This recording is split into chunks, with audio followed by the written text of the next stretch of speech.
everybody, welcome to Wing Talk. Happy Father's Day. We have an audience. Today, I'm live from San Diego, California, in my bedroom as a child growing up. Broadcasting is now my dad's office. Kind enough to let me use this. So happy Father's Day. Can have him here. And happy Father's Day to all the fathers out there. Today, we're going to cover some pretty amazing topics. INAV 6.1 and INAV 6.1.1. Marc does digital. We're going to find all about that. And then these two guys are going to talk about the Sonic model baby shower. And last but not least, I might spill some beans about Ethos 1.5. Joining us as always is the pilot in charge, Marc Hoffman. Marc, how you doing today? Hey Steve, yeah, I'm doing good. Thanks a lot. Guys, in the chat right now, we had some audio issues to figure out, so I hope everything is working out now. If it's some glitches in between, please be patient with us. I tried to get everything ready. I don't know why everything is reset, but I had now 15 minutes to set up the stream again.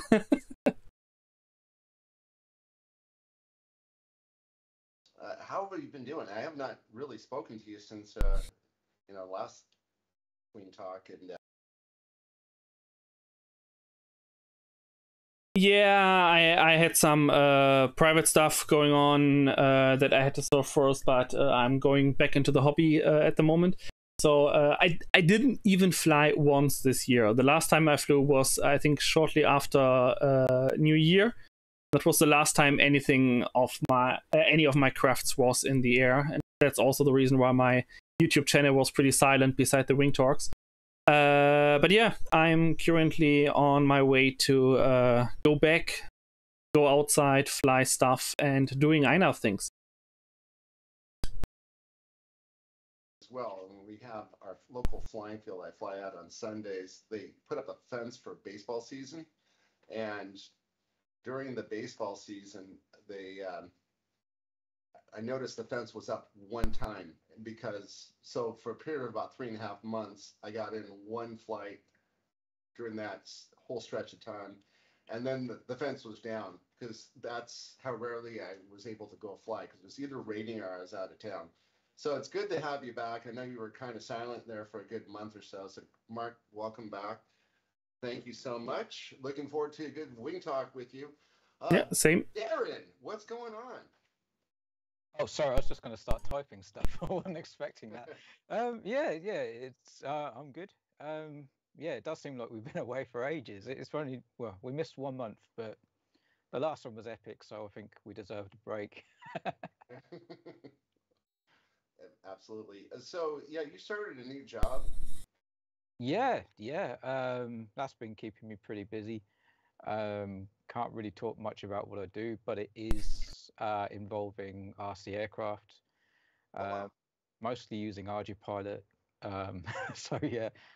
Was that something that Luke helped you get? Yeah, well, Luke put me forwards, but also I think my current boss also found me on Facebook at the same sort of time, and because he knew Luke, they sort of chatted, and yeah, that's how I got in it. So that's two of us now that have joined the RC industry in a professional capacity. Before you were working with signage, right? Industrial signage.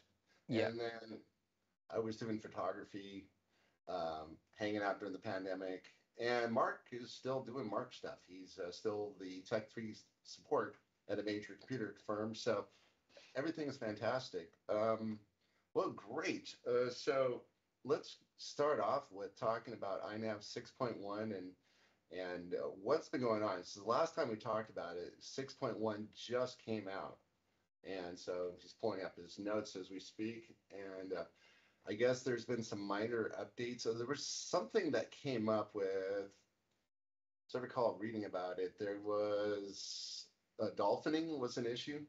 Yeah, so basically, when 6.0 came out, there was a change that was introduced related to the barrow, which was only supposed to be for the MSP barrow, which not a lot of people really use. It's mainly for sort of DIY boards, that sort of thing. But it did actually change some code in the navigation side, and that made all our planes sort of act like a Mercedes, a Formula One car from a couple of years ago, and just up and down with throttle. So 6.1.1 fixes that issue. Basically, it puts it back to the same as it was on 6.0. So the problem that came about with 6.1 is just basically reverted. So it will fly absolutely spot on now. So then the thing to do is everyone should be on 6.1 every single time you get to your INAV planes and you take them out and get the dust off of them and get ready to fly. You should put 6.1.1 on right now. Yeah, that's the current latest version. Best one to go for is you get all the Horizon drift fixes that came about in 6.0 plus a few extra things that came about in 6.1, and this final bug fix, which fingers crossed should be the last thing until 7, is just to tidy up a few little loose ends. So there was the dolphining fix. There was also two other slight little tiny fixes. One for the altitude for DJI 03 if you are using imperial measurements, and there was one other minor change that came through with that as well, and I think a couple of extra targets. So 6.1.1 is what everyone should really be aiming to be on now, and will probably be stable until sort of November time. Hey, I know this wasn't on the agenda, but since I think both of you guys picked up that SpeedyBee microcontroller, so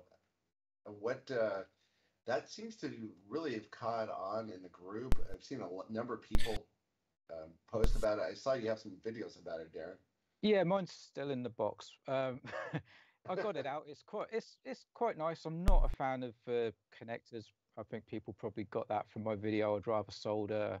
I think they take up too much space, and I don't think, regardless of connectors or not, I think some of the wiring layouts are just a bit silly.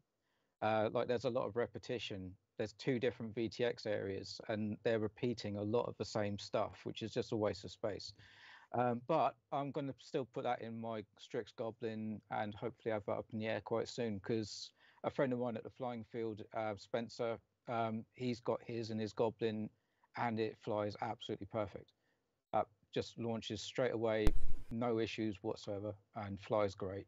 So is this kind of like, I remember Maytech, the F405 wing was kind of like the board that everyone needed to have. That was the quintessential flight controller for a very long time, and it seems like this one might be taking over as that quintessential. It's a 405. Yeah, I mean, it is very comparable to the original F405 wing, because other than the Bluetooth Wi-Fi stuff that they've added for SpeedyBee, basically the feature set is pretty much identical. So compared to the original F405 wing, it's very comparable, and the price point, is fantastic. You can't argue with that. So what's it selling for typically around the price range? About $40, I think. $40? Yeah, I think I got mine for 37 plus shipping, and shipping was like 4 or 5 euros or something like that.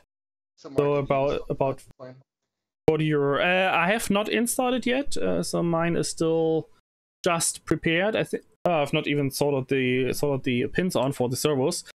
Regarding your previous statement that it might be a big game changer and the new state-of-the-art flight controller, I'm still a bit skeptical. I think the current success of this flight controller is just because of the price.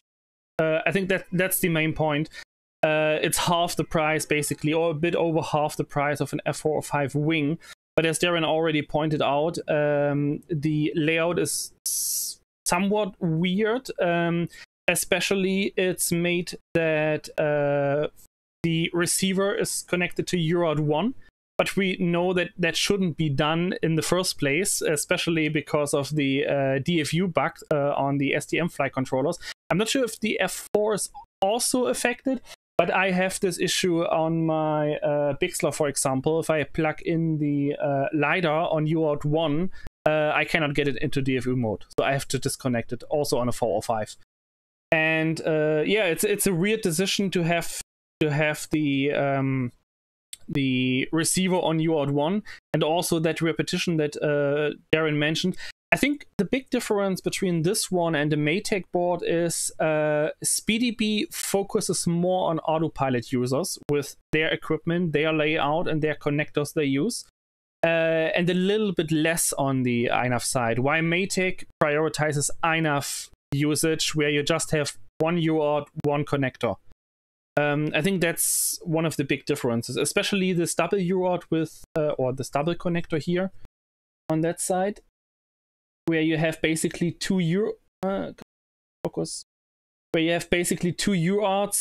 with one power connection. That's a thing you often see on Pixhawk flight controller, where you have like one connector where you have your radio telemetry and RC link system on the same connector on different UARTs. So yeah, this is an indication that it's more autopilot focused than INAV actually. Video, I didn't see it, but there was a new flight controller for autopilot from one of these off companies, something like Ishin or something. Do you happen to? I saw a message come up, but I can't remember which flight controller it was. It looked like a cheap RG-Pilot flight controller. Right. So I think it sort of looked like Pixhawk, but just changed slightly. So I think it's a company trying to do a cheap, similar name to Pixhawk, but yeah, I didn't actually see it.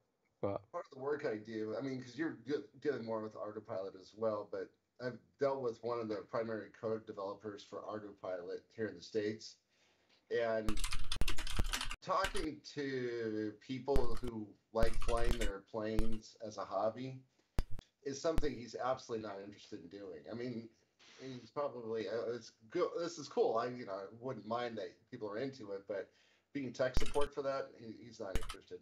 So I mean, on your perspective, Darren, you're seeing that you're seeing autopilot from a different perspective now. This is not really for the hobbyist, right? Yes and no. Hobbyists can use it, and hobbyists do use it. But it is a pain. There's no getting around it, and it's quite funny because where I'm working with it, and one of the guys I work with actually was doing a lot of development on RG-Pilot. He's actually the guy who's written RG Custom, which is a fork of RG-Pilot to try and fix bugs and make it a bit better for hobbyists. Yeah, working with him, I've sort of got into some of the groups, and all the people you see praising RG-Pilot on all the Facebook forums, they're in there saying, how can I fix this issue? So it's nowhere near as perfect as they all try and make out it is. It has well, actually, it seems like it has more issues than INAV does at the moment. But yeah, it is a pain to set up. What's that, sorry?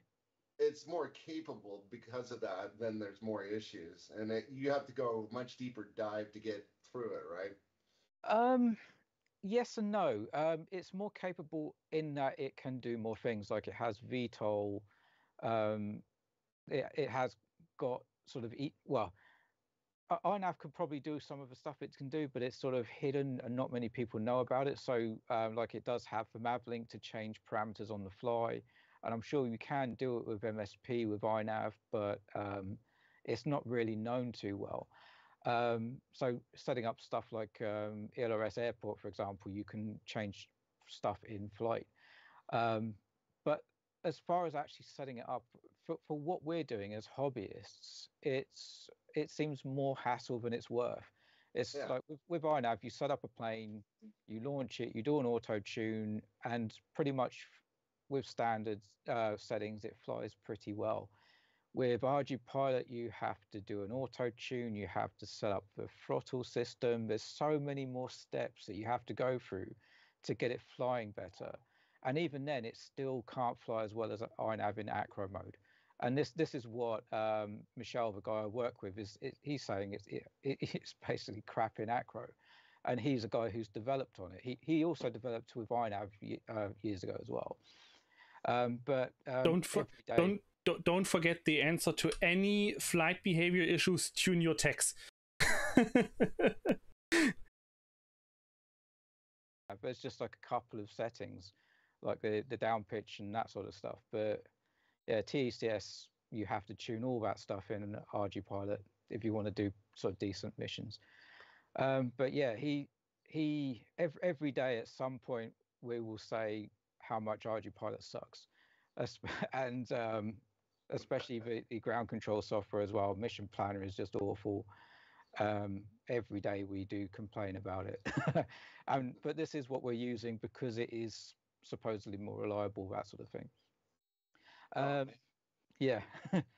But I mean, he's so disenchanted by it, he's writing his own flight controller firmware. He doesn't like how INAV works. He left because of the Horizon drift. But he also doesn't like how RG Pilot works, so he is actually just writing his own flight controller firmware from the ground up, which is going to take aspects of both of them. So in the end, he wants it to fly as good in acro as INAV does. It wants to be as stable as RG Pilot is. What's he gonna call it? Swift. It's good. Good? Swift. Like the little bird. Swift. Okay, welcome to Wing Talk. We're the support group for Swift. Joining with me as always is Marc and Marc, how you doing? This sounds good. I mean, then again, I know for all the problems that it has there, I do have newfound respect for our new pilot in the respect that it's a pretty heavy duty. If you want to go, if you're a guy who wants to go all the way through all the steps and get the thing set up, it's very capable. And it's working on some fairly interesting things going forward. Yeah, it's just a shame that it's so bloated and difficult to use. I mean, one of the things that people always say about is, oh, if you just want to update RG Pilot, you just flash the new version over. And the reason it can do that is because all the different changes are in the firmware. It's not in like the configurator software. So the firmware knows what it needs to update. And because of this, it takes up so much space. They're running low on space on F405s. So wow, that's that's where that's at. And there's even light versions of RG Custom to fit on certain F405 flight controllers. On the other hand, we have to say they say they run out of space on F405s for 2 years now. I remember that Pixar clone, that 2.8 point something that I have, also just has 1 megabyte, and I used that since 3 or 4 years ago. And even back then, there was an issue that you had to use a slightly reduced firmware to not get over that 1 megabyte of storage. So it's similar to INAV. How long does Pavel now say don't buy F411 because they run out of space? Yeah, I mean. Yeah, okay, good point. But at the end, we turned off some things that really no one uses, and even turned back on some things, like the virtual pitot tube that was disabled in, I think, 4.0 or so, or 4.1, and then got re-enabled for 5.1 for a new fee, or during the INAV 6 development, to make the virtual pitot and the navigation stuff better working, because it just used like 200 bytes of storage or something like that. Now it works, yeah. So, I mean, speaking of the pitot tube, are we, the idea was the pitot tube would work, you could read it on your screen, but it would not take part in any calculations in INAV. Is any of that going to change in the future? That's a point we got asked in the group a lot of times already. The new navigation system, or the new what was it? The new filter AHRS. system with the AHRS. Thanks, Darren. The new AHRS uses a lot of stuff for the horizon drift compensation, like the GPS input, for example. But when this AHRS was implemented, there were also changes in the navigation system. Unfortunately, there are like 3 developers or 4 developers involved in that whole navigation system update. And it was a little bit of a forth and back, what gets implemented, what gets changed, what doesn't get changed, and so on. So I lost a little bit of track on that. Not sure if Darren has a better overview about that. But as far as I understand, the compass and also the pitot tube, the actual airspeed of the flight controller, is used for better turn coordination. So that means if you fly in a headwind and then the navigation system, you fly waypoints, so you just enable return to home, turn around in a 90-degree angle, does already compensate for that imminent crosswind. So if you fly headwind, the plane flies straight. The course in the air is the same as the course over ground, just the speeds difference. And if you make a 90-degree turn and you just do the turn 90-degree based on gyro data, the plane would point to the new target but get drifted off by the wind that comes from the side now. And with the new system, with the known wind speed, with the compass implemented, the plane intentionally does just like a 80-degree turn to keep at that angle to fight the wind already. So you don't have that snaking where it does course correction, but is a clear turn if you turn into a crosswind, for example. As far as I am concerned, this is how it currently works. And this is where the pitot tube comes in handy, because INAV doesn't rely on the slower and higher delayed virtual pitot data it usually calculates. Finding out, because they're very popular with people who fly turbine jets, is that people install them wrong. And you have to make sure that you have some free space. Otherwise, if it's too close to the fuselage, it's not going to get an accurate reading. So usually what you have to do is you have to put it out in front of the nose, or what do you think, out on a wing possibly, where there's no interference with the nose? Yeah, positioning of the pitot tube can be tricky. Just the camera view.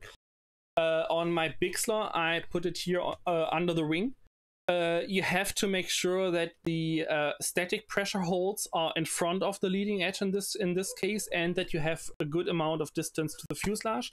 I think Grumpy Old Node might know exactly what the rule of thumb is, how much distance you have to keep from the fuselage, depending on the speed and the shape. But in general, like 5 centimeters minimum from the fuselage should be enough in most cases. If you have a plane with a tractor, of course this wouldn't work, because the pitot tube would be in the prop wash. In this case, you have to go really far out here. For example, on my XUAV Clouds, I will not bring the Clouds here now. I have to put the outer wing part that I can detach. So it's basically like 50-60 centimeters away from the fuselage, and I think like 15 centimeter or 20 centimeter off the propeller to the side. So it shouldn't be affected at all. So yeah, pitot tube installation on RRC airplanes can be tricky.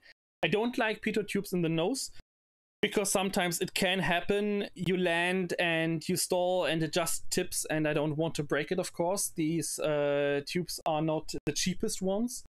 On the other hand, I mean, you can 3D print them if you want. I tried that, it worked. The data was correct. So that's also an option. But yeah, installing pitot tubes can be tricky sometimes. Yeah, more is better. GPS too. We also have a question in the chat here from JD. Evening all. Will INAV ever get a true auto-tune back, or just sticking with rates and forward for now? We don't need more, actually.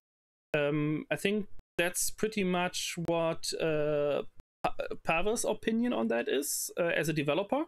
And I also think the way INAV works, or INAV flies and controls the inputs, you don't actually need more. You can disable P, I, and D completely to 0, and INAV will still fly fine, because 90% of the control inputs or control surface movements, no matter if it comes from the navigation system, from the angle controller, from stick inputs in acro mode, and manual mode is out of question anyway, the whole control comes from the feed forward in relation to the set rates or the commanded rates. So there is not really a point to tune the PID controller. Other flight controllers like Autopilot fly mostly on PIDs, so they completely rely on them like a quad does, as for example. And there you need to tune them, of course. But even that doesn't really work well. I've seen so many problems also on Autopilot with the auto-tune. I had Autopilot on my clouds. I auto-tuned it once and it was like doing this the whole time, and my servo's getting hot because I just wasn't fast enough with the stick wiggle. Something we should not do on INAV, of course. But there you have to do it. So yeah, PID tuning on fixed wings is pretty much overrated if you don't use the PIDs actually. Darren? What is the actual ideal PID tune anyway? Because some people prefer to fly with it feeling natural and loose. Other people prefer it to be locked in. The whole point of having the defaults, in my opinion, is that you can then afterwards tune the PIDs to how you want it to fly.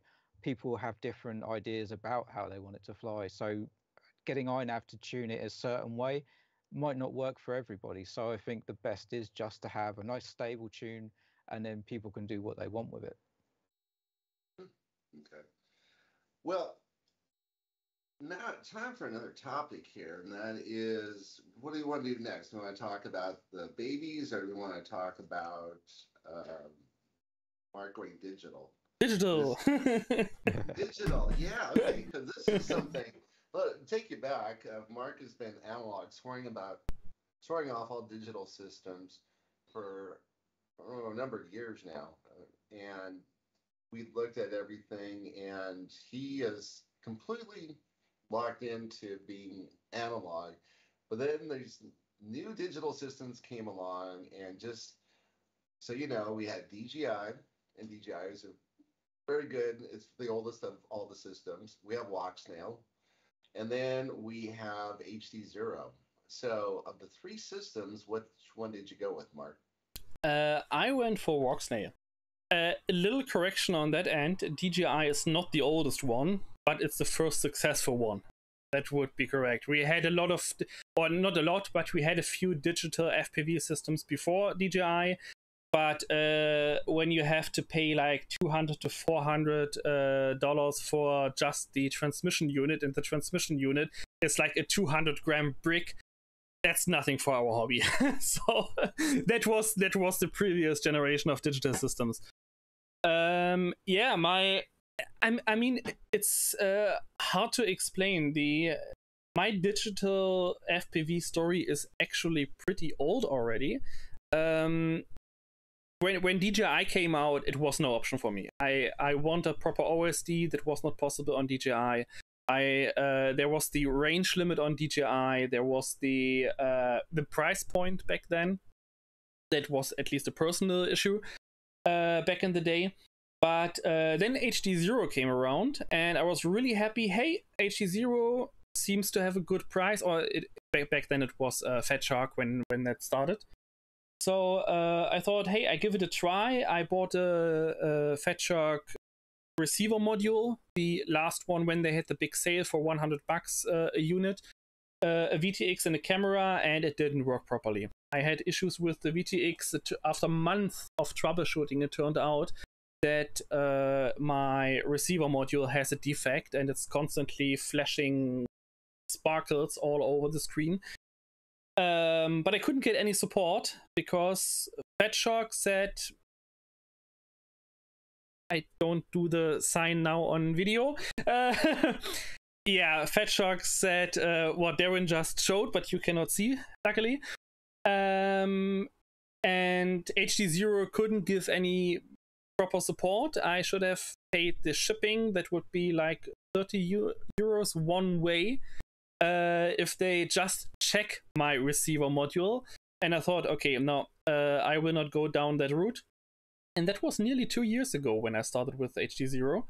So I never built it in a plane. I have built it in one plane, but then removed it again.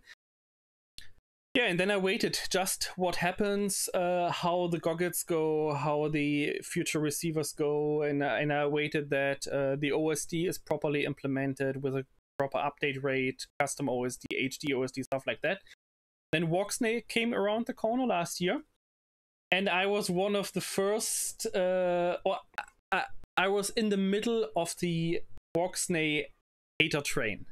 I have to admit, I found the whole launch of that system so stupid and so disastrous and so much rumors. I made a lot of fun of them. But then over the months, I watched how they develop, how they act with the community, what they bring to the market. And they did what we all wanted. They listened to the community, they update as if necessary, and they brought more stuff out. And now it's an established system after just like half a year. And yeah, and then I jumped on when the receiver module was released. And right on the first day, I pre-ordered one. And it arrived. But it was winter. I didn't build a new plane. I was too lazy to disassemble one of the existing ones. Then my time off flying came in my way. So yeah, this module and the Root VTX and the camera is laying around for 7 months now in total. Still not flown, but finally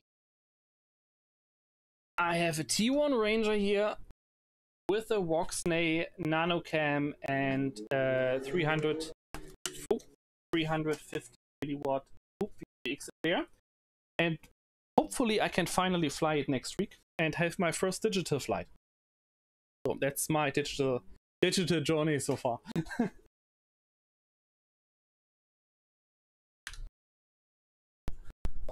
all together? Not because what happens with Fatshark, just the way it develops, or from my point of view, does not develop. They brought fantastic goggles. There's no doubt about that. The displays, all the hardware they use is great. You can use it analog, you can use it with HDMI in. Basically, when you have the HD0 goggles, you can fly 3 systems with the same goggle. It's a fantastic thing, but seeing the image quality in comparison to Walksnail, the range, the often, I hate this word actually in that context, but the penetration of the system, how good it handles like obstacles and interferences, it just cannot compete with Walksnail, not even with DJ or not even, yeah, it cannot compete with Walksnail or DJI, only in terms of latency. And latency doesn't matter for us fixed pilots. It doesn't matter if we have 10 milliseconds or 20 milliseconds. If we have a 50 milliseconds reaction time just by our servos, for example. You know? So yeah, Walksnail is what I ended with because it basically checks all the boxes I want. There is no limit anymore. We have custom OSDs now. That's, by the way, the last point. They have to fix the INAV custom fonts. But this seems to be now finally on the horizon with the next update. Hopefully. Almost. Soon, TM. We're looking at what I'm starting to see right now is that HD0 is kind of like has become the quintessential FPV HD system for drones in particular. So race quad community seems to have embraced that more than anything else. Whereas what you're saying is that you're probably getting better image quality off of the Walksnail. So for fixed wing pilots,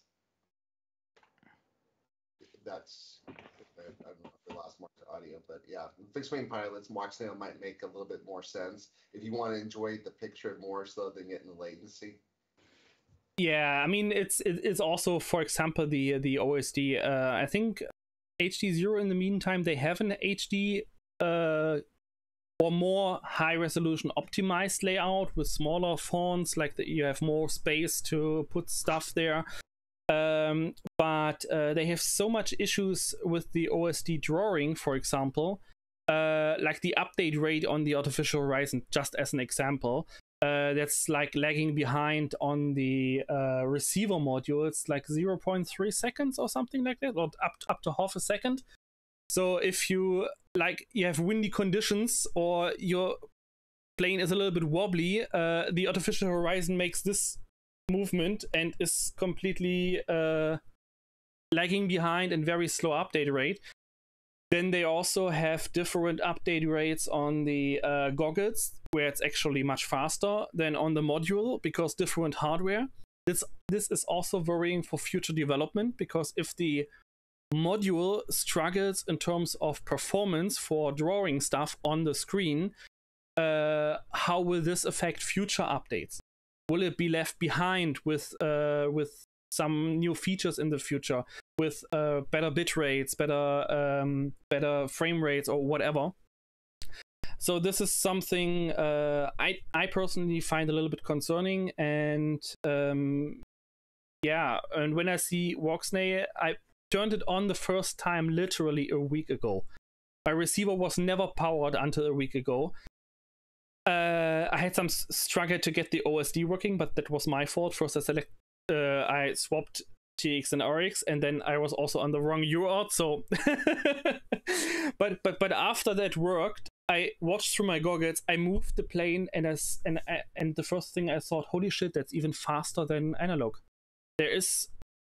You have like 20-25 FPS update rate on the OSD. It's literally real time, so you don't really see any delay, and it just looks good. And if I already can imagine if I fly around and then my plane is waving around a little bit, and I have that perfectly locked horizon line level to the rear horizon all the time and not lagging behind, it just feels like a real airplane then.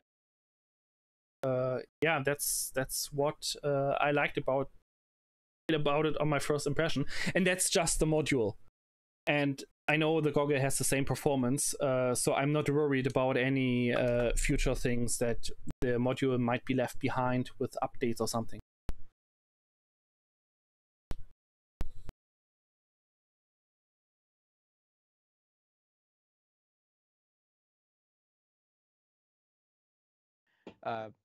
That's where it excels. So they have like specific VRXs for races where they can watch 4 at the same time and output that to a webcasting system and all this sort of stuff. So that's really what that's aimed at. But I mean, I've only got Walksnail. I've been flying it on my freestyle quad, and even on that, it's absolutely fine. I've not flown it fixed wing yet, but it's in this here. So when I fly that, it will be my first Walksnail in a fixed wing. I'm looking forward to it. Oh, I just saw in the chat a message from INAV. They already left the module behind. No 1080p on the HD0 VRX. So even the 1080p 30 FPS mode is not supported on the VRX module.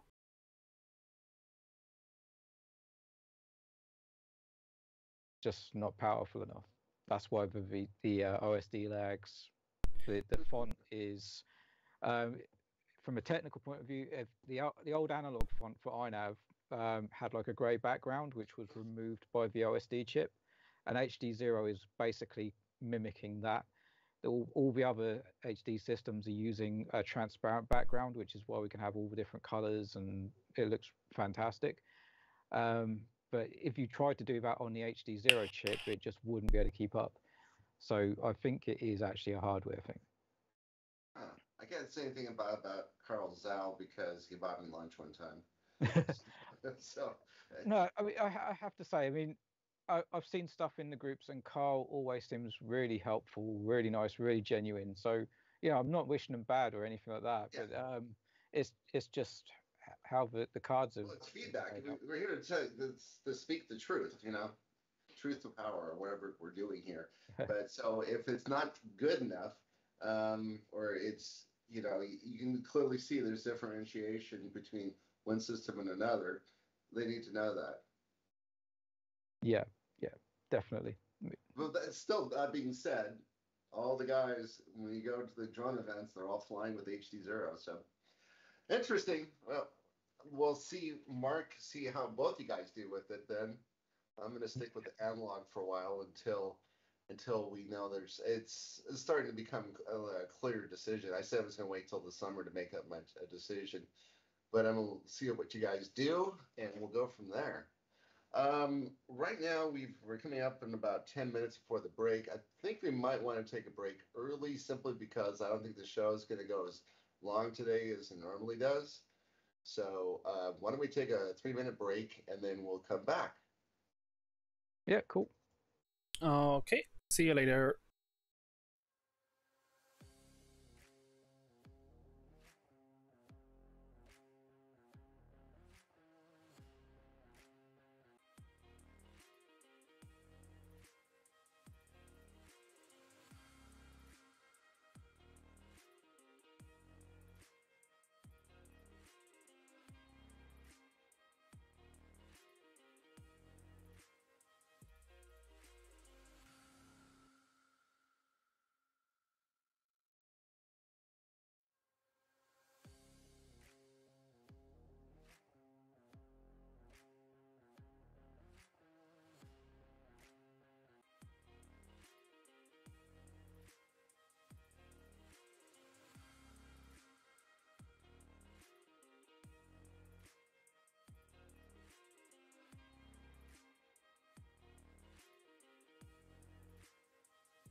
Okay, guys, I am live again. Can you maybe say if the audio is better now, if Steve says something? Can you talk something? I'm going to say something. Hello, everybody. Welcome back to Wing Talk.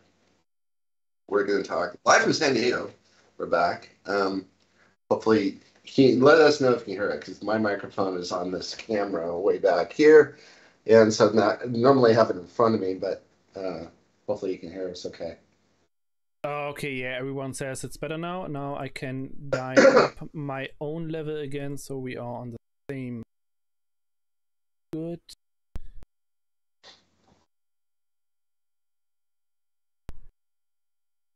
Yeah, as much as I love XSplit in general, sometimes it does weird things. Okay, test. More. Okay, now. Keep it at 13 dB. Okay. I think now everyone and I should be on the same volume level. Great. Yeah, Darren is back also in a minute. We won't go into the pause screen again. Makes no sense. So yeah. Are we back on or are we off right now? Yeah, we are still live. We're still live. Hey, this is great. Hey, you Yeah. know what? It's kind of funny is like I keep running into people. You see our stuff, out in the field. Like I see my journal and stuff like that. And somebody came up to me and was like, "Man, that poor Luke, he got his bicycle stolen. Did he ever get his bicycle back?" And I'm like, "I don't know, man. He's not here today. We're gonna get a follow up on Luke's bicycle and all that good stuff." So hopefully, and Darren's back too. So this is great. Welcome back, everybody, to Wing Talk, and we are going to now cover. The other thing I was going to say is that I'm talking to people who are at the flying fields, people who would never expect, just guys who are flying gas planes or whatever, pattern planes, and they're all of a sudden they say, "Yeah, I want to start flying FPV. I heard about this thing called INAV." I'm like, wow, of anyone in the world, how did you hear about this? And so I also noticed that the group has been growing in leaps and bounds ever since INAV 6.1 has come out. So, I mean, realistically, this is really kind of taken off. What do you guys think? Yeah. To be honest, I've not really noticed, but I guess if things improve, it's going to spread word of mouth, and people are going to start signing up and wanting to use it. And yeah, there's no doubt that INAV 6 is really a reboot. It's flying so much better. So yeah. I think a lot of it too is like in the past, you were a lot of kids, a lot of people who navigated away from flying with the multi-rotors, with racing FPV drones, decided just come on over to INAV and try out fixed wing. But now I'm starting to find that guys at the flying field, people who are traditional flying field guys who've flown fixed wing for decades, are now starting to come over to INAV as well. So it's interesting. So I'm seeing a shift to kind of an older audience as well. I mean, that's pretty cool, because I find a lot of the guys here are sort of stuck in their ways a bit. I mean, you get the couple of guys who are really interested about how it works, and then the other guys are just like, no, I just want to fly line of sight. But yeah, each to their own. Enjoy the hobby and however they like it. But yeah, it's nice when it expands a bit and people can experience other sides of the hobby. So, yeah. And that's kind of like what you're noticing too, is you're not really in the hobby side of it, but since I am in the hobby side of it, I get to see a lot of different aspects of the hobby, things that I didn't even know existed before. We always hear Henrik talking about gliders are boring and whatever else, but there's actually quite a bit to the gliders community, and there's soaring and DLG and all these other things. And so, the hobby's much bigger, and I'm glad that this segment of the hobby is growing, so it's fantastic. Okay, so speaking of growing, looks like our friends at Sonic Models are growing the product line again. They're taking something that has sold very well, and they've made something new out of it. So, Darren, can you let us know what we're talking about here? Yeah, I mean, Marc, I think, is trying to fix something with the audio still. So yeah, it's going well then. Okay, yeah, I have no idea what else I can do. I think we have to live how it is right now. So I dialed my own volume down so everyone can go louder on the output. And I hope that does the job. I boosted you guys at 200% already, and it still doesn't really do well. So yeah, I check that later for the next time. Sorry, guys. Yeah. Okay. But yeah, so ZOHD Sonic Model were reasonably quiet sort of last year. They brought out the Alpha Strike, which sort of did okay, and the Delta Strike, which didn't really do well. And after that, didn't really hear much from them. But all of a sudden we've got the new drift that's come out, and now we've got this baby AR Wing Pro, which is quite an interesting model. People probably had the mini AR Wing, which was a really cool little plane.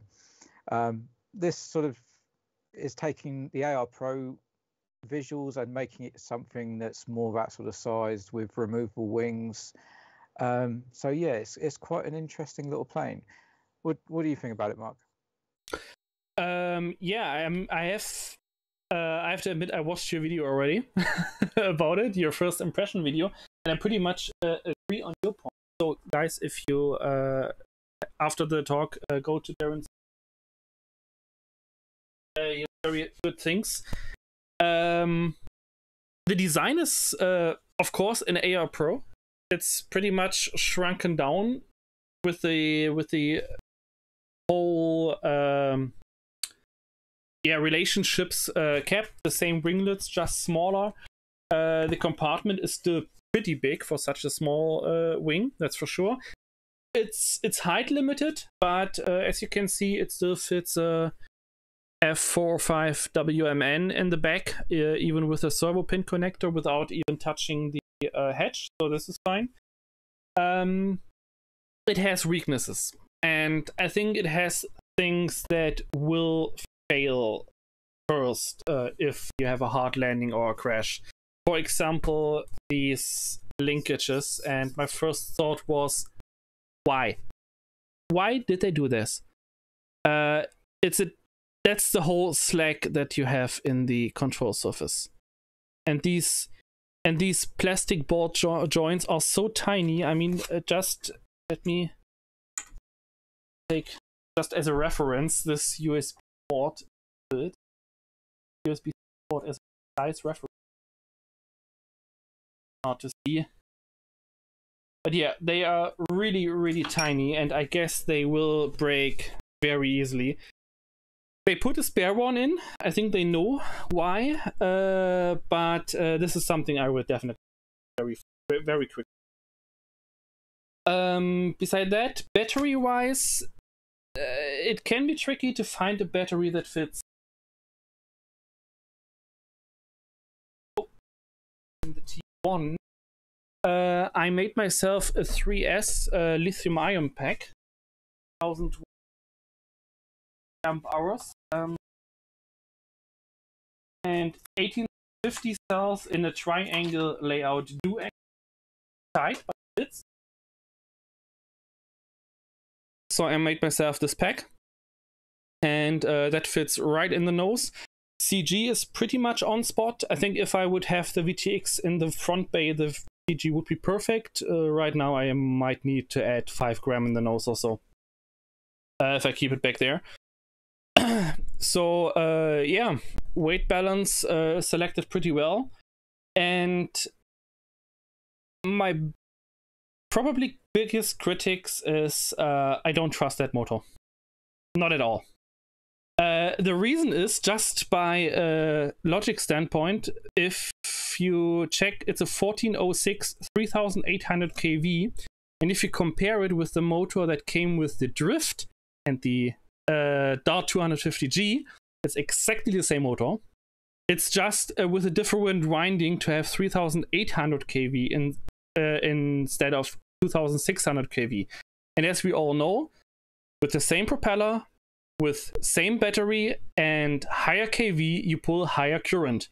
And I know that people already fried the 2600 kV motor when running on a 5-inch propeller with 3S.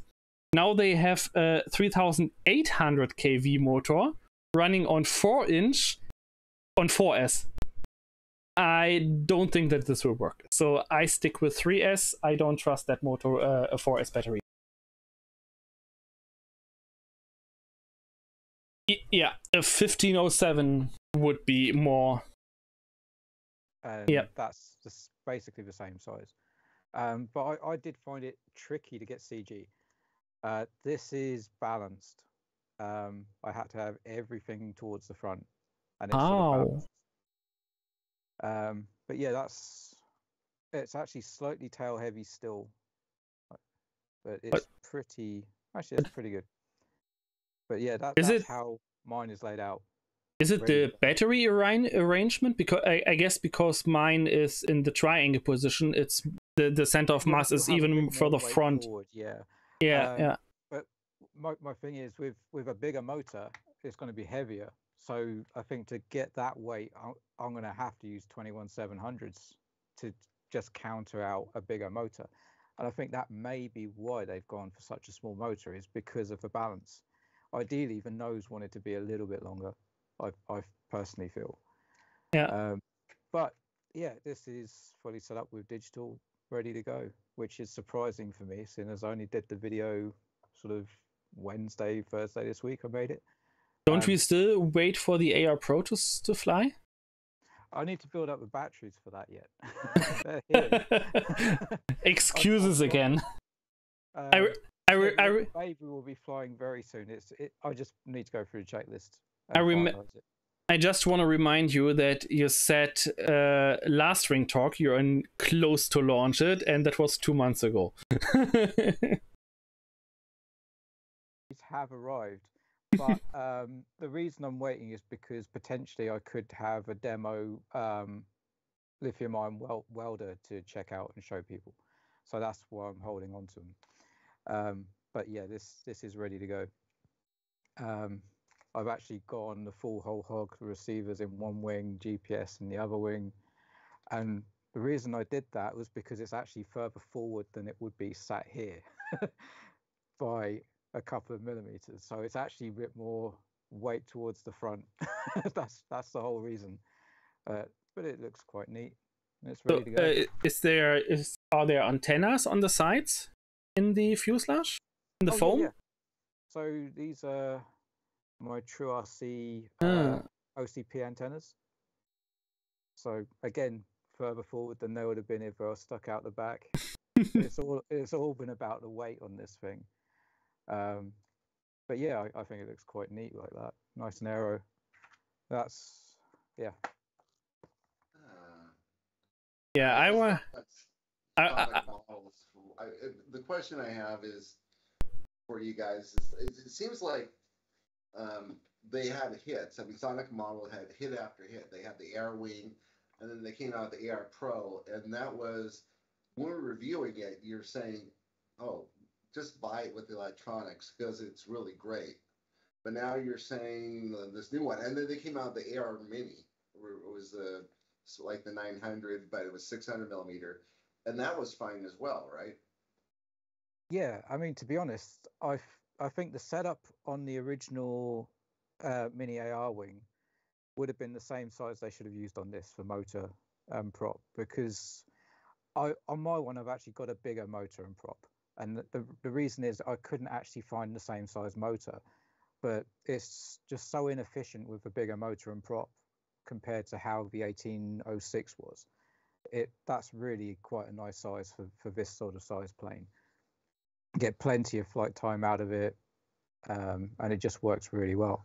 So yeah, it's a bit of a shame that they didn't go for the same size motor, and just they're making their own motors. I guess it means that they'd have had to have retooled, which is the issue. That's probably why they've gone for the same size casing. But yeah, I basically agree with Mark. I think it's too small a motor, and I think these things are gonna just break. I mean, the Talon 250G and Dart 250G had more substantial control surface arrangements than this does, and they're smaller, lighter models. So it really doesn't make sense. But I have to say that the P&P kit, I've just plugged it in, all the servos centered perfectly. So it's well set up from the factory. So it had about 1 millimeter of reflex already in it. So it was literally just plug it in. I've not changed anything. So as far as the setup goes, they're hitting that, bang on. It's just a shame that the actual equipment couldn't have been a little bit better, especially for the price point, to be quite honest. It's not cheap for this size model. Interesting. Yeah. I mean, have they hit a real... What I'm seeing is like they were innovative couple years ago, I would say right before the pandemic. It was like hit after hit. I remember the day the Drift came out, Marc was like talking about, I need this plane. And I'm like, Marc, you never had a tail plane you were excited about before in your life until this plane came along. And I mean, and Marc, more than anyone, just loved Sonic models and Zod and everything else like that. And they're hitting everything out of the ballpark. But then it seems like they were starting to do the planes, that the smaller Talon and the smaller, and then the Alpha Strike and all these other planes, and it just seemed like we're kind of seeing repeats of what they already have in smaller versions, and kind of, I don't know, and it seems like they're getting a little more flimsy. I remember we had one wing talk where Marc was showing that the spar broke in one of the planes. Which one was that? Was that the Talon 250G? The Talon 250G, right? Yeah, I mean, this one's not going to break. It is well made. I mean, it is flexing, but it's a bit of foam. It's quite solid. It's not like the Talon 250G at all. And to be honest, small isn't necessarily bad. I actually was really interested in this because I've started riding motorcycles again, and I thought this size I might be able to take the wings off and put it in a bag and go flying when I'm out riding my motorcycle. Wow. But the issue is they're the wing screws. So where I've had to position everything to get the CG right, I can't get the wing screws out. So it may as well not have removable wings, unless you have a huge battery in the front and you can shift everything back. So it's a shame that the wing attachment wasn't the same as the AR Pro, so you could screw it in from underneath. I know it is a bit of a pain screwing those on and off. I've had to do it quite a few times recently. But it makes more sense because it's not blocked by anything in the bay. Or maybe use a different attachment method, like is it the Dart XL, where they have the push in and turn things. Having the attachment where it's not actually in the physical bay just makes it easier for removing the wings. But the push and turn thing is on the Dart XL and the Talon GT just for the retail, not for the wings. The wings have also screws. But yeah. Steve, you mentioned the Sonic model and ZOHD in general. What I have, when I recap the last years, what they released, we know it's the same company behind both brands, just two different design teams, basically. I think what they actually do is they have Sonic model, that's their bread and butter brand. That's where they release the stuff that just works. Darren, you make a lot of noise, sorry. That's basically their bread and butter brand, where they make most of their money, their steady income. They have the AR900 that still sells today after 5 years, 6 years, roughly. Yeah, five years or so. They have the AR Pro, they have the AR Mini, they have the Sonic model, the binary, even the binary sells today still. And then they have the ZOHD brand, where they experiment and try new things and try to go also for some kind of premium approach based on the design. So the ZOHD planes, for example, you have usually more fledged out compartments and cutouts for different things to install. Just take the Dart XL and Talon GT with the specific noses where you can fit GoPros without modification, without printing anything. You just push it in and it fits. Something like that. So I think that's the big difference. Unfortunately, yes, ZOHD didn't do themselves a favor over the last years. It's in my opinion, it started with the Alpha Strike. It was a good plane. It was a well-designed, fast plane, besides some smaller issues with the airflow and pressure stuff. But it was already a niche model, because it was just to fly straight fast, and that's it. And also just for the performance level of the stock PNP setup. If you go faster, you have to modify it. And then they came with the Delta Strike that was yeah, it was crap. Sorry, it was just crap. And yeah, the new Drift, for example, the black version. I also got one, but to be honest, I have not flown it yet.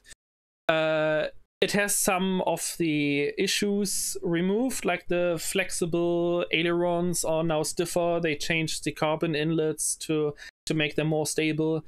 But yeah, that's something that should have happened in the first place, not just with the second version on the with a new black one. Yeah, so if you want to have a reliable all-day plane, I think the Sonic models are just fine in most cases. We will see how the AR Mini does. We will see when the first crash reports come in, what gets damaged first. I guess it will be the control horns. And maybe the winglets, but yeah, winglets always break. It doesn't matter what plane you have. And if you want to experiment, want to have something for the design, and if you have enough experience to avoid crashes, avoid stalls, know how to handle a plane properly and safely, then you can also go for the ZOHD planes. And of course, there are still a lot of other planes on the market you can select from. It's just between these two brands to differentiate. Compared to the F1, so here's the F1. So it's hard to tell, but it is about 200 mil smaller. Yeah. And also Blizzard FPV, I got a Honda Super Blackbird, so the last thing I want is a wing on my helmet. It will take my head off.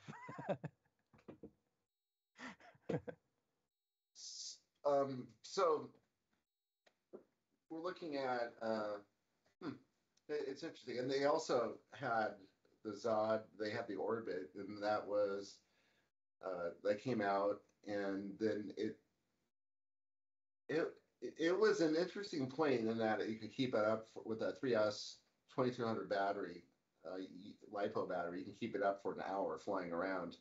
It had the hollowed out wings, and then they eventually redid it so you can fly it at night. So I've seen that hollowed. At the time, I was like, why do we want hollowed out wings? I knew it made it for a lighter plane, but I've seen this also used. Things like Flex Innovation do the same thing with their planes. So that one was out. I don't know if they even sell that plane anymore. I haven't heard about it in years. But the one thing I've been noticing is that the whole industry seems to, I remember during the pandemic in particular, when it was hard to get foam, everything got small. And all of a sudden, it was like we had that He-Wing Ranger that came out, and that was kind of like everyone loved that plane. And then everything in that time period was smaller. We're trying to do the sub 250G and everything else like that. And now it's kind of like, it just seems like if you're really focused on this size of the market, it's great. You've got plenty more options.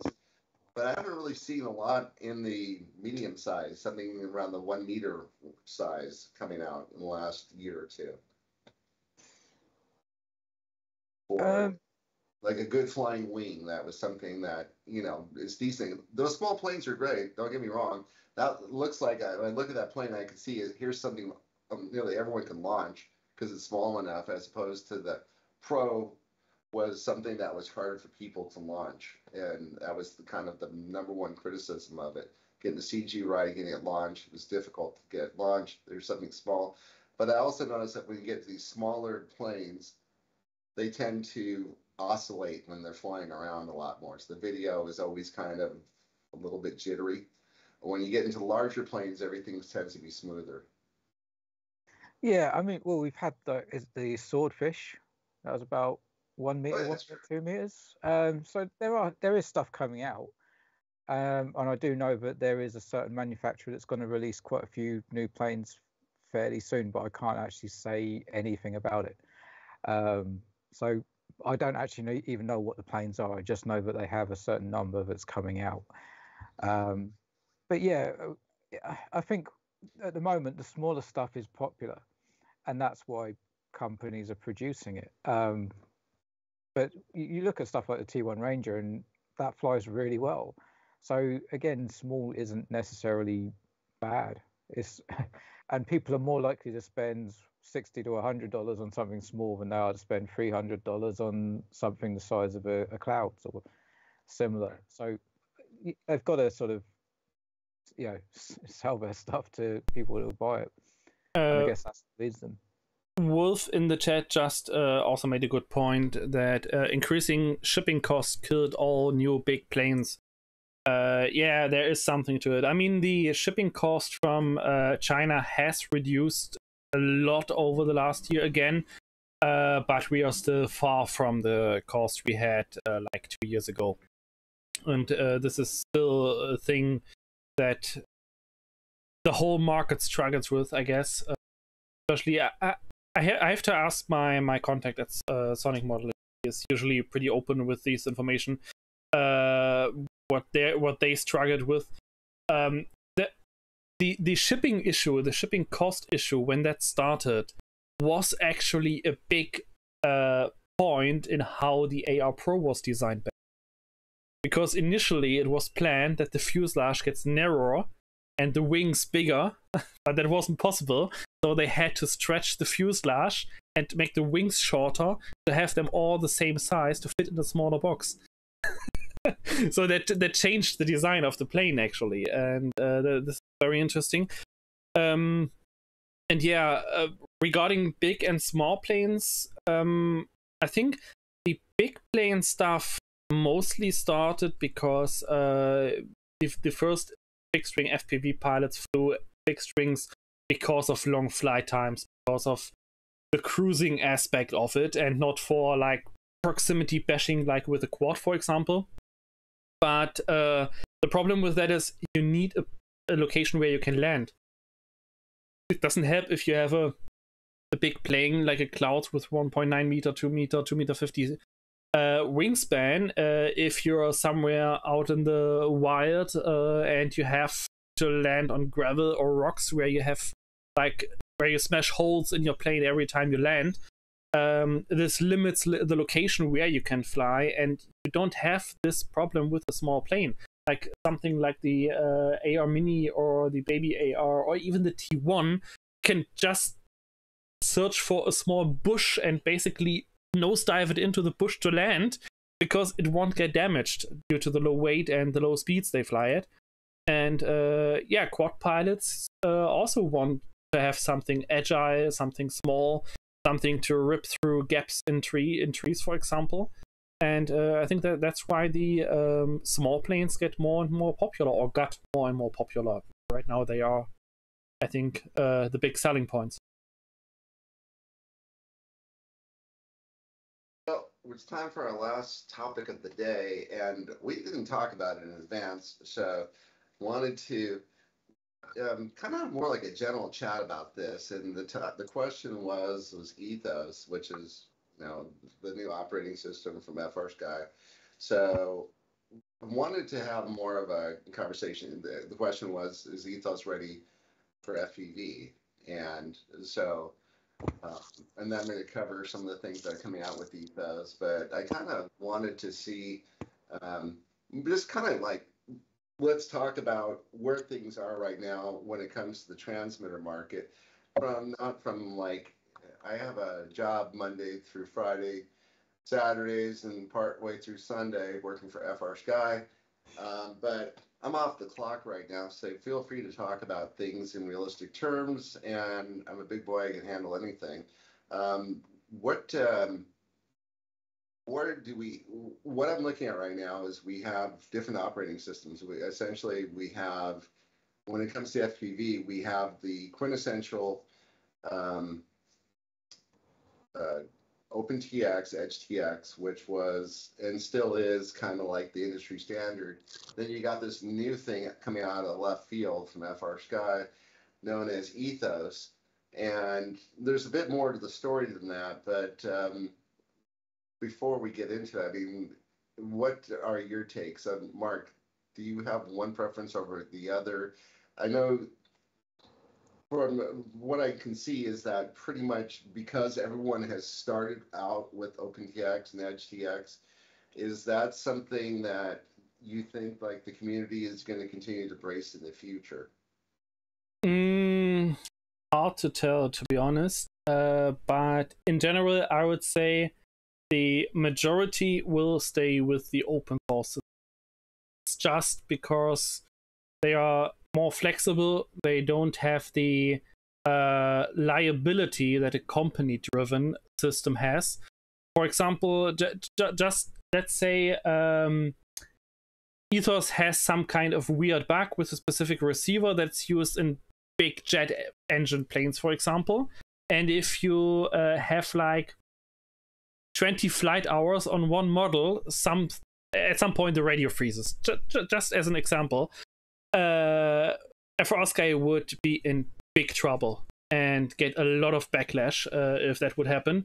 If something like that happens with a system like Ethos, well, use it as it is. That's part of the licensing system, and because of that lower liability of the developers, they are taking or they can take more risk. They can experiment more. They can push the development of features forward and react faster to the market, basically.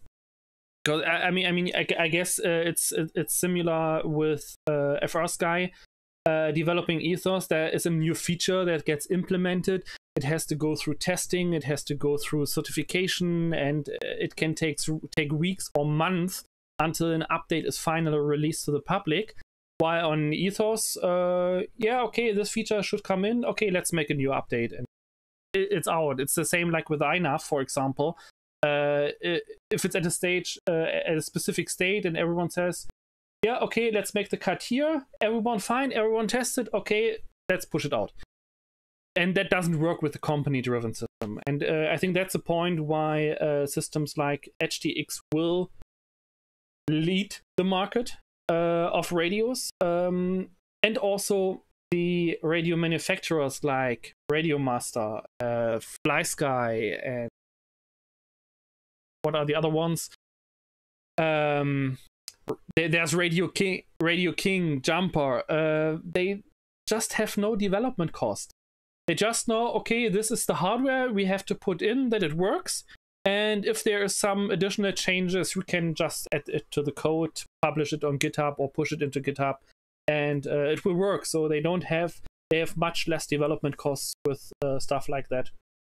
And they don't have to support the software themselves. It's a lazy approach, but it's an approach that drops the price, and that's what people often want.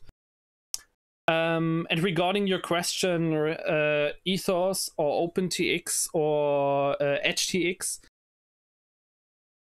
personally, I would still be with OpenTX, just because 2.3.15.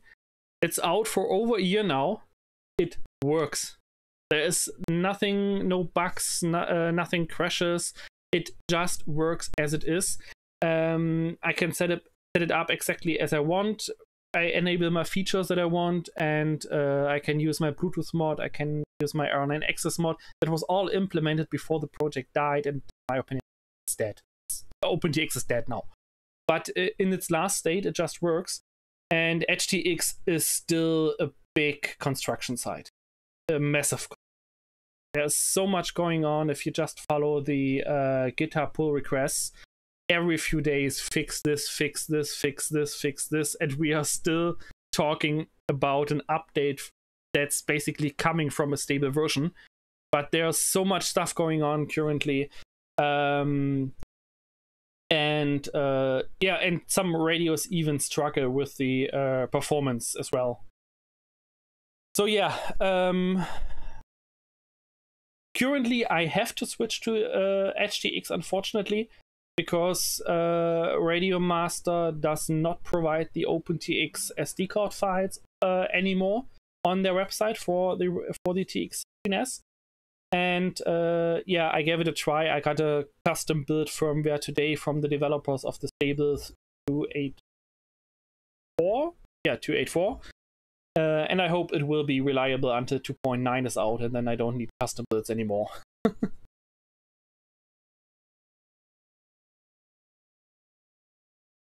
I mean, I'm using both systems.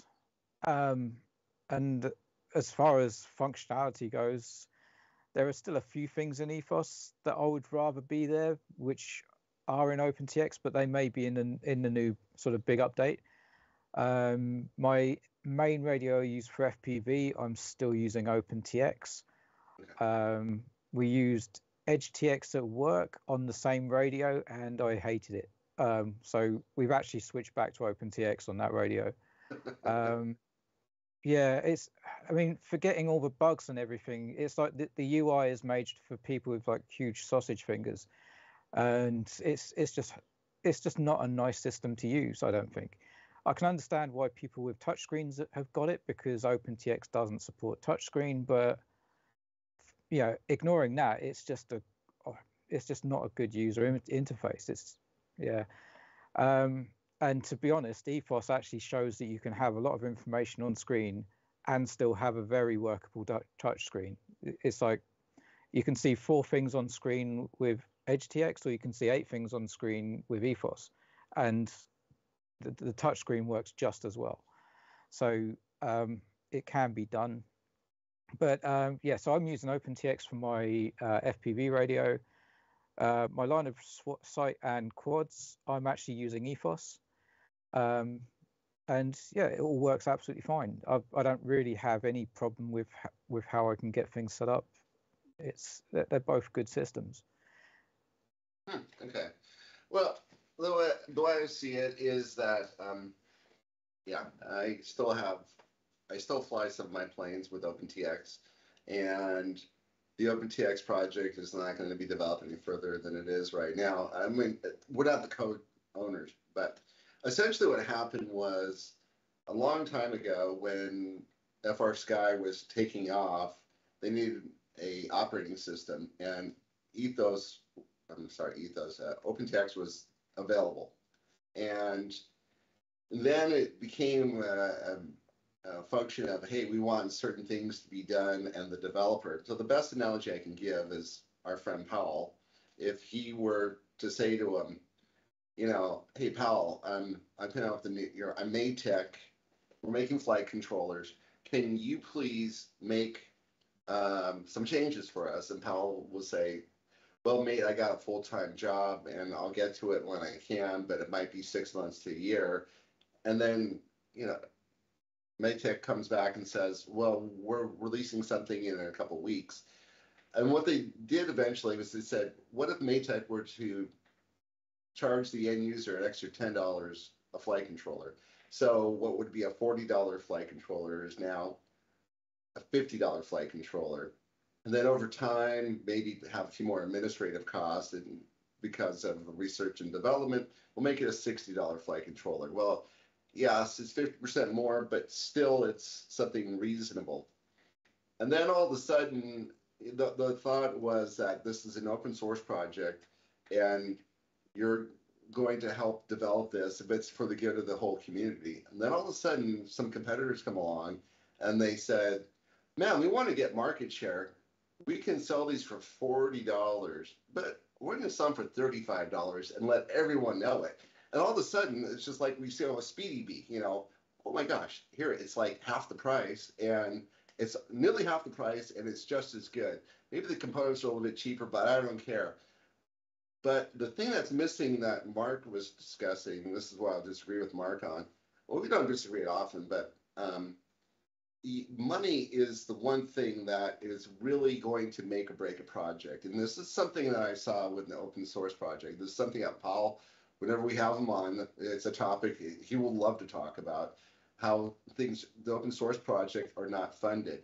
And this was, I'd say, from around the years 2015 to 2022, OpenTX was funded by FrSky. Every single time you bought a FrSky radio, some of that money went into the OpenTX project. when other competitors to FreeSky came out and did not fund the project, and to this day are not funding the project, this is when you start having problems with things like EdgeTX. You know, trying to figure out what to do, a lot of problems not being fixed. They can't afford to fix them because these are people like with INAV who are volunteering their time. And because of that, I'm starting to see that there's discrepancies. And then, you know, that other open source firmware for protocols, I mean, that is essentially a group of guys who do a lot of work, and between like 6 guys, they put a lot of free time in, and they really do put out a nice product. But still, when the whole thing about open source, what I've noticed is that, I mean, I've been talking to some rather large customers in the drone community, and they're saying, like, we're having so many problems getting the stuff to work with the protocols. It's not really because of the developers, it's because of the cheap hardware that's out there. The stuff just doesn't bind. You go on their website and, you know, on our Facebook group, and you'll see a lot of issues with people trying to get stuff bound.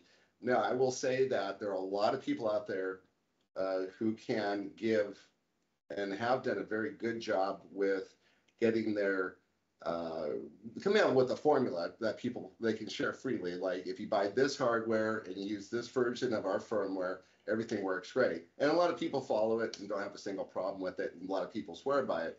But the thing I've been noticing across the board is this cheap stuff just doesn't work.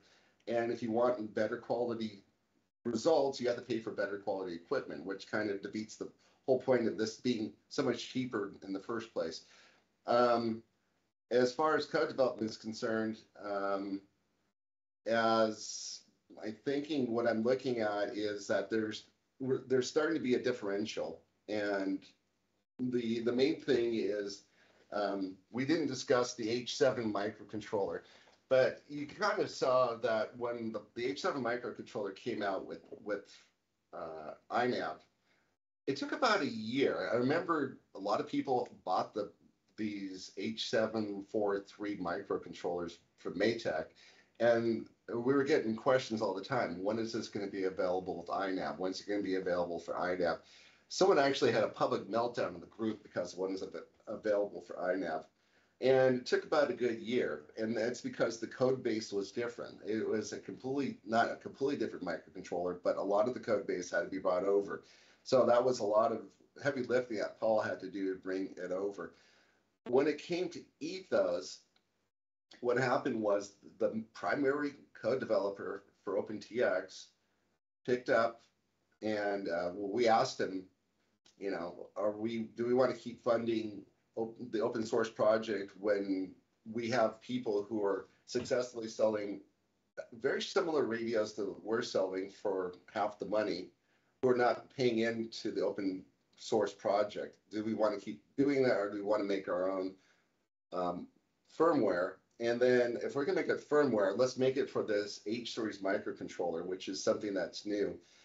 And because of that, we had to start from zero. So essentially, if you look at the OpenTX project, that is about probably good 6-7 years of work that FreeSky paid for, that we had to start over again, and because there's no code base for it, and kind of rebuild everything.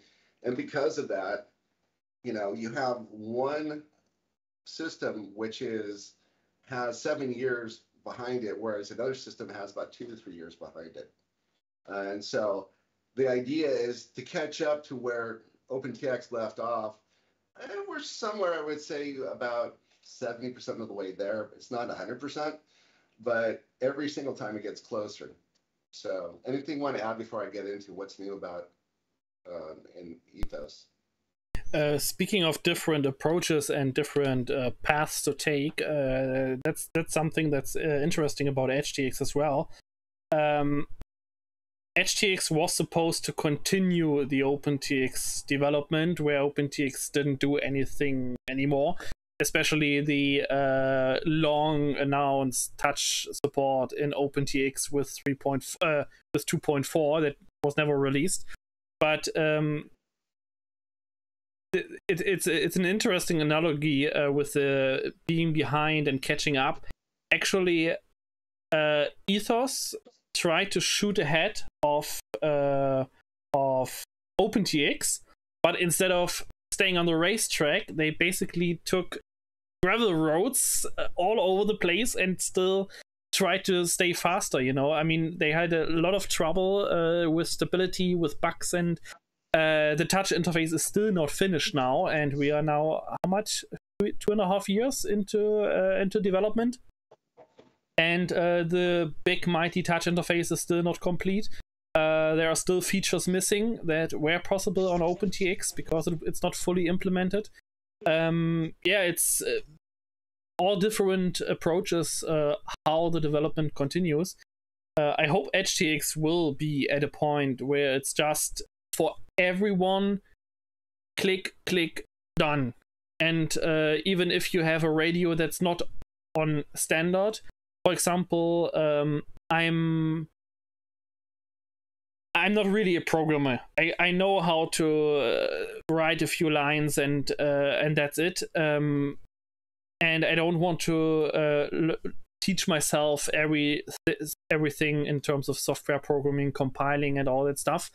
And my TX16S is modded to support R9 access, and it also has an FrSky Bluetooth module integrated to use the wireless features like wireless trainer and telemetry. Right.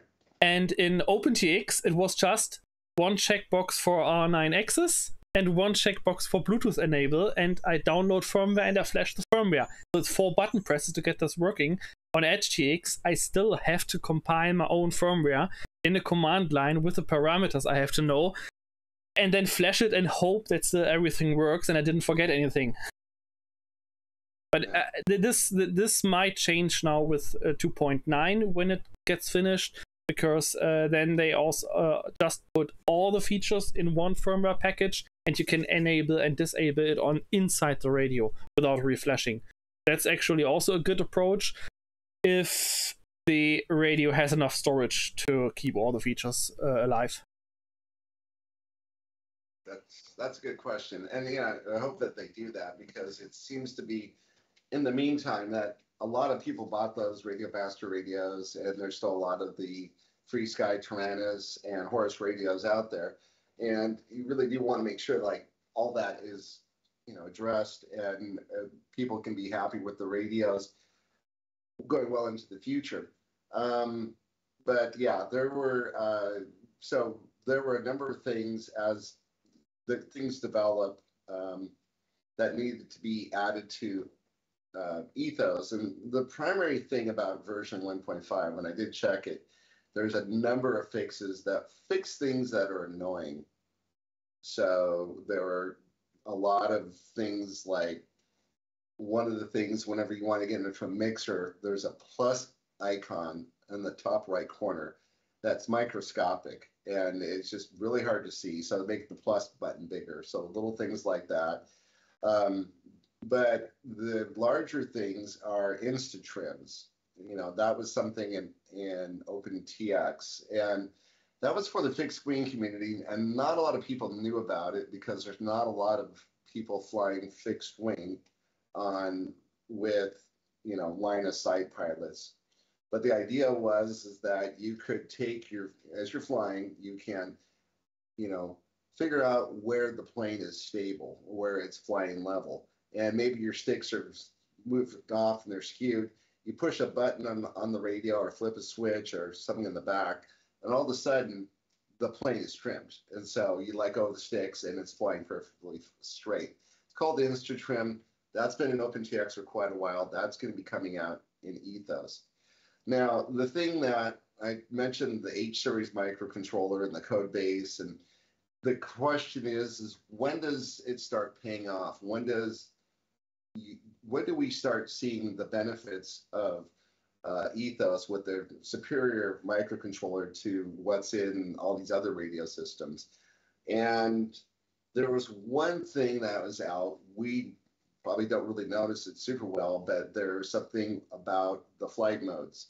Flight modes in OpenTX, you cannot change them at all as far as the order. Whereas in Ethos, you can move the order up and down, and whatever is on the top of the stack is a priority flight mode, and whatever is lower is not the priority. So you can freely go in and change them, and just by moving them up and down in Ethos. That was one of the primary things. But the thing that is coming out, the big thing that's coming out for Ethos is going to be global variables. The global variables in OpenTX are very good. It's a very strong feature as far as OpenTX, a very strong feature as far as EdgeTX. What's about to come out in Ethos is absolutely going to annihilate whatever OpenTX has to offer. So what you're going to be able to do is real-time changing variables as you're flying. So that is going to be a pretty neat feature. Not really something we're going to notice so much in the INAV fixed wing community, but if you're someone like a pattern flyer, there are a couple things where right now the pattern community, you know, people who fly F3A, for example, they're starting to notice this radio and its capabilities of it. And some of the guys I talk to are like math teachers, and so the stuff that they do. A pattern competition is essentially, yeah, and a lot of people might not know what it is. They have these big pattern planes. Some of these planes are about $10,000, and they go out and they have to fly a certain course. So they have to fly the plane upside down, sideways, do flips, do whatever it is, and they try to tell people, you know, in advance, this is the pattern. So it's kind of like watching ice skating, Olympic ice skating, when they do the figure skating and like you have to do the triple Lutz. We learned what that was a few years ago. It's the same thing. There's a lot to it. And what happens is the people who do it the very best are the ones who can program the radios. And I would say not all of them, but the people who are doing a lot better are people who can figure out how to get more out of the radio systems. And then also someone who's a caller. So when you're flying the pattern, someone is looking at a sheet and they have to read what the next pattern is. You have to do this one and this one and this one. It's going to be part of the radio and Ethos as far as having the call outs for version 1.5. Sounds a little bit like the people who program automatic aerobatic flying Lua scripts in autopilot. Just flicking a switch and it does pirouettes in the air.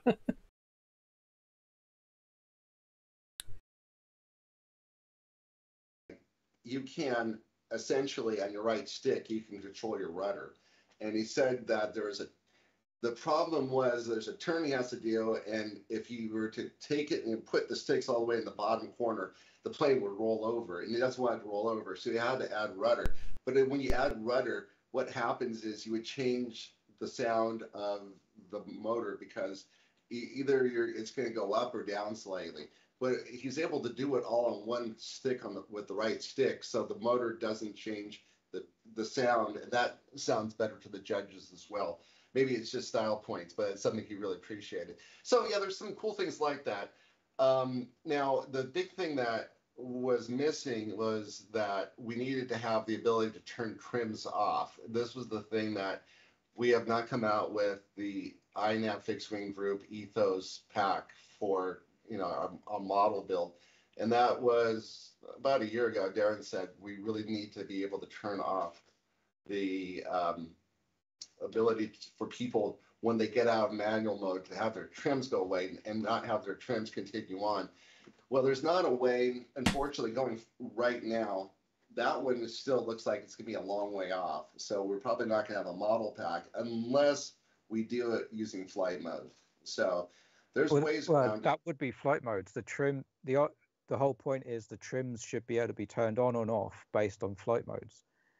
And gliders use that a lot as well because they all have like a base flight mode. Then they'd switch into like a camber flight mode where they trim down certain surfaces. So yeah, it is all based on flight mode. So I mean, OpenTX, you have your default flight mode, you can have your trims on and off based on that, then you have all the different flight modes, and you can set exactly how every single trim works. So you can have it so that they're off, you can have it so that they replace the original flight mode trim, you can have it so that they add or take away from the original flight mode trim.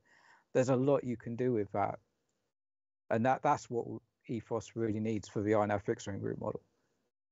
Well, they have adjustable flight modes so that they don't continue on from each flight mode. It's independent of other ones. Yeah, but you can't actually turn the trims off.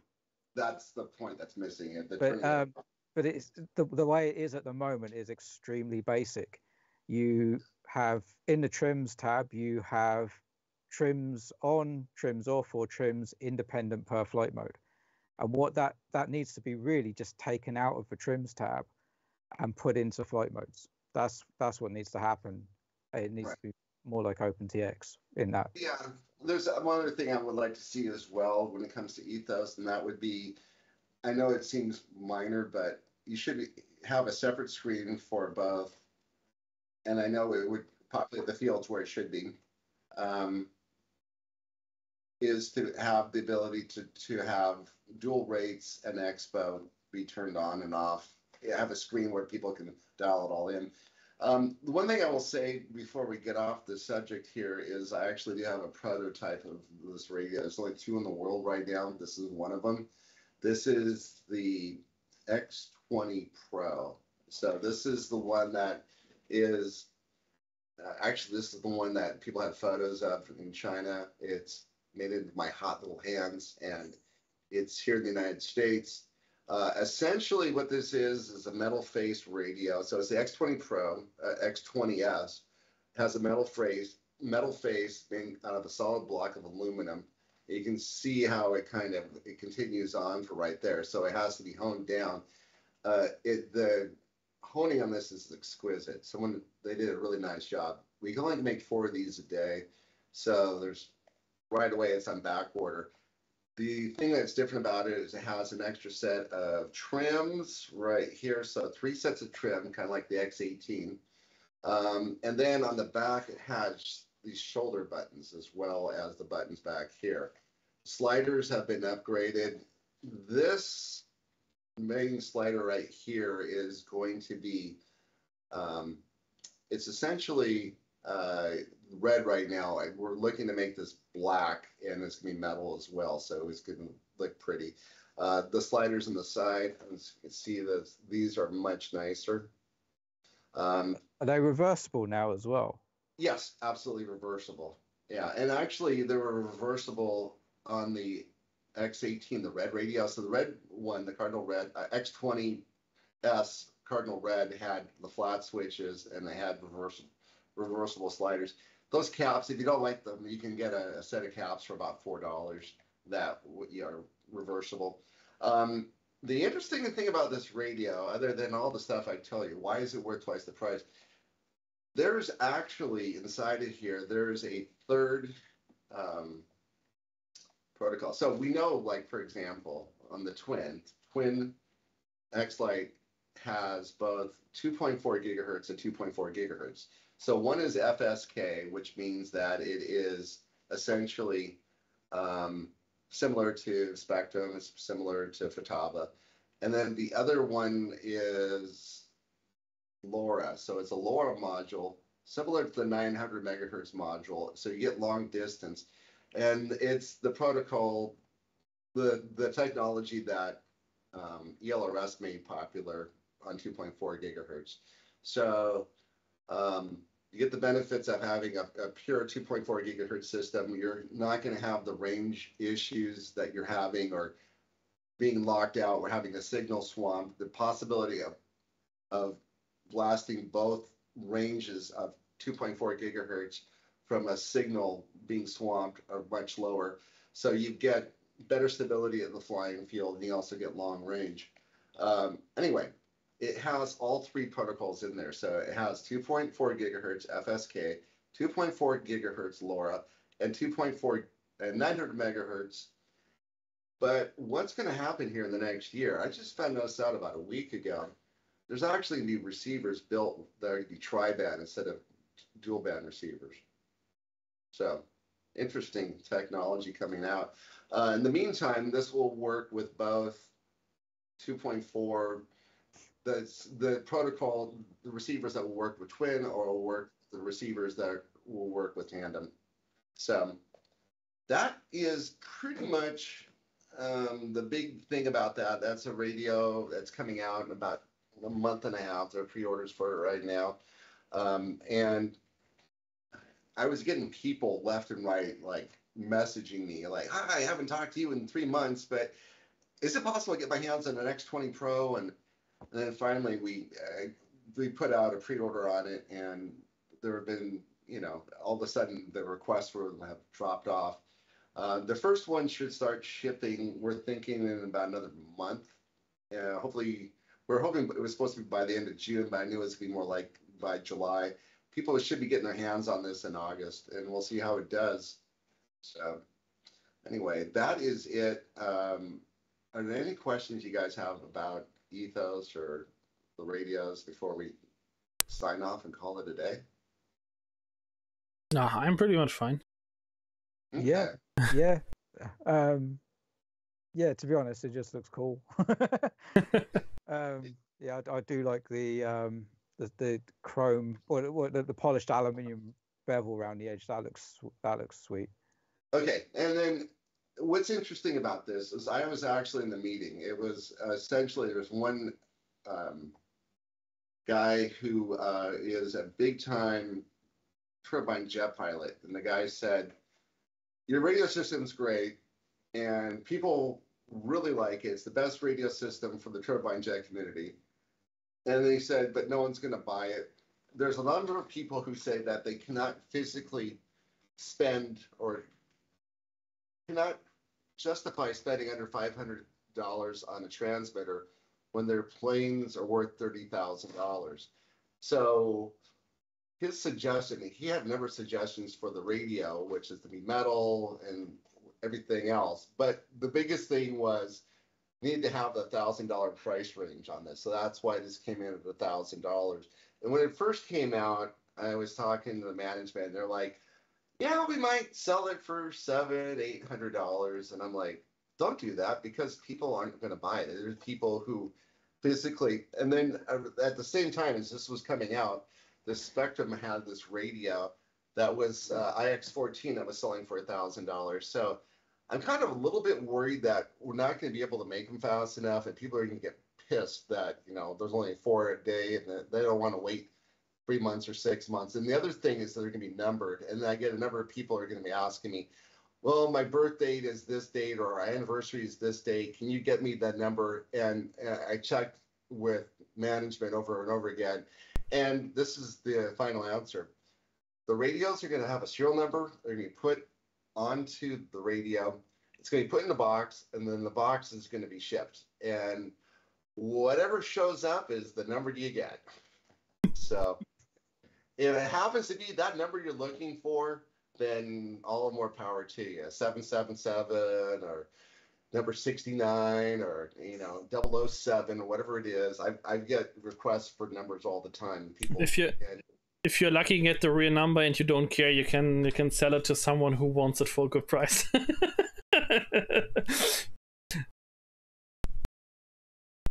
What happens after 999 is nothing. If you don't buy one, the first one, 999, it's going to be the 1,001. It's not going to have any serial numbers on it. So, Steve, there is a question in the chat, by the way. I forgot to mention it earlier. Is there already a time frame regarding a PC suite to configure Ethos?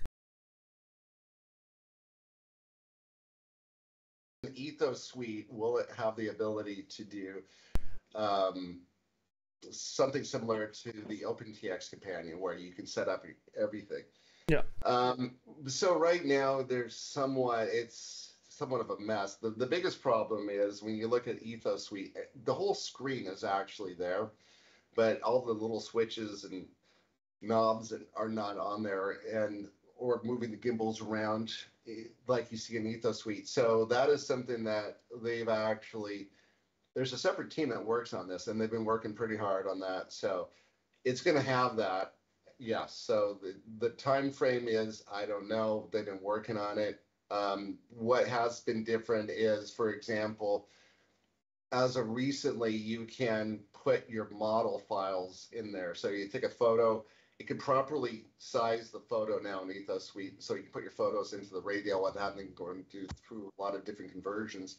And also the sound files. You can, the sound file is so specific that finding the right voice and bringing it over, and Darren has a video on how to do this and how to convert it to the right thing. Now you can just drop it in there with your sound file and it'll convert it over for you as well.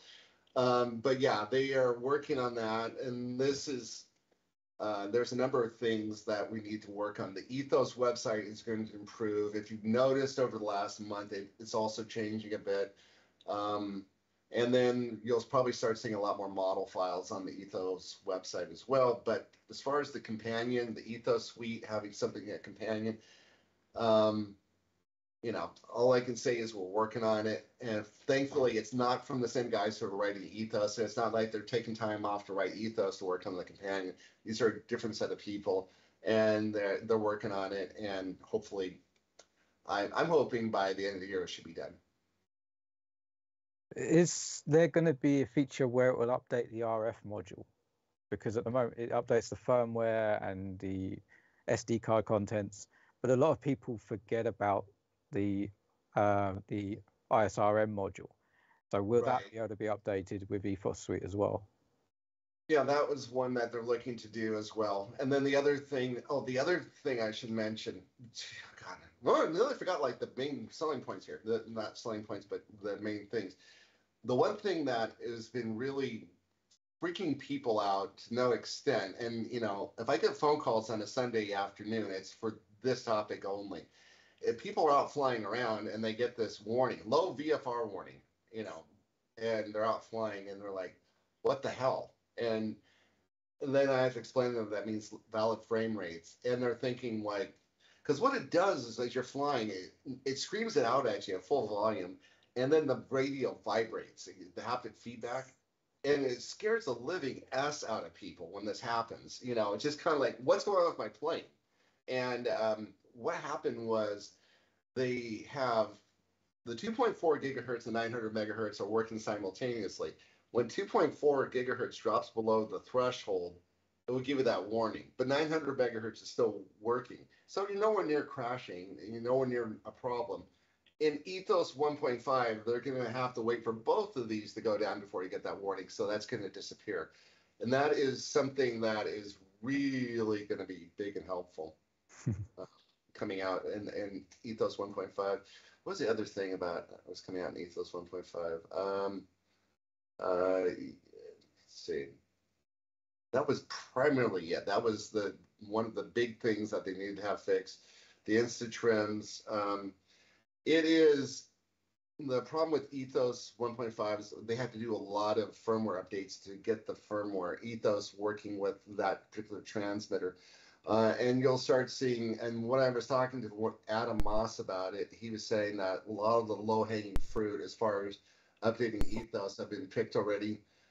A lot of the annoyances are going to be fixed with 1.5. A lot of people are going to like it, but it's still probably going to be all the way up to version 1.6 before you see things like the trims being turned off in the flight modes.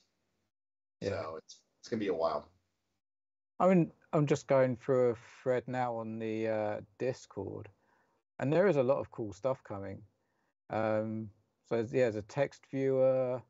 There you can view your log files on the radio. Yeah, that's a good one. That's a big one. That when you're done flying your flight, you can go back and read your log files. And they're stored on the radio, but you can see it on your screen as well. So yeah, different voices. What else? There's a bit about the variables. Yeah, that's it was supposed stuff. to be. Built to be, all the trims were supposed to be fixed in version 1.5. As a couple months ago, and then it kind of turned into, well, we'll have instant trim, you know. So And think sequences. Yeah, sequences could be quite cool. 'Cause you can use that for like landing gear and then separate doors closing, that sort of stuff. So yeah, there's a lot of cool stuff coming. Huge. Yeah, that's gonna be huge.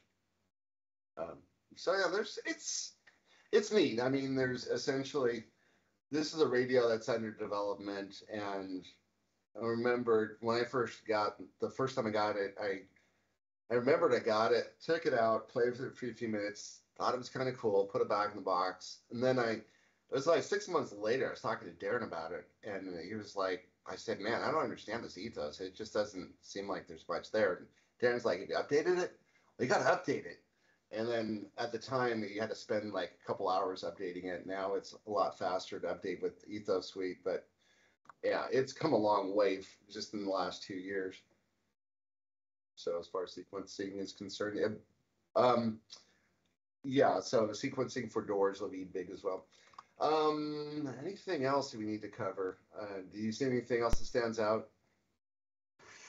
No. To be honest, I've only seen a few basic things, so it's been interesting to hear what's coming. So yeah, and the one thing I'm talking about the management, because the idea is I'm supposed to be the voice of FR Scotty, the community, but also the voice of the community back to management.